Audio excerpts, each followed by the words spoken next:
Mabuhay ang revolusyon! Mabuhay ang katipunan! Mabuhay! Mabuhay! Mabuhay! Ako si Andres Bonifacio, isang Pilipino na nagmamahal ng buong puso sa ating bayan. Bata pa lamang ako ay naranasan ko ng magtrabaho upang matulungan ang aking pamilya. Ngunit kahit mahirap ang buhay, hindi ako sumuko. Mahal na mahal ko ang Pilipinas. Nakita ko ang mga paghihirap na naranasan ng ating mga kababayan. Kaya naisip ko na dapat tayo magkaisa at ipaglaban ang ating kalayaan. Tinatagpo ang katipunan, isang samahan na layang makamit ng ating kalayaan.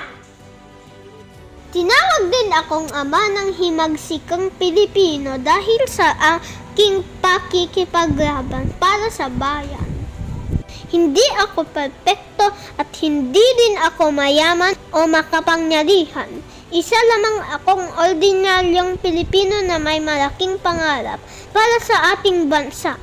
Para sa inyong mga bata ay mahalin natin ang ating bayan at tumulong sa ating kapwa. Hindi kailangan maging bayani sa pakipaglaban.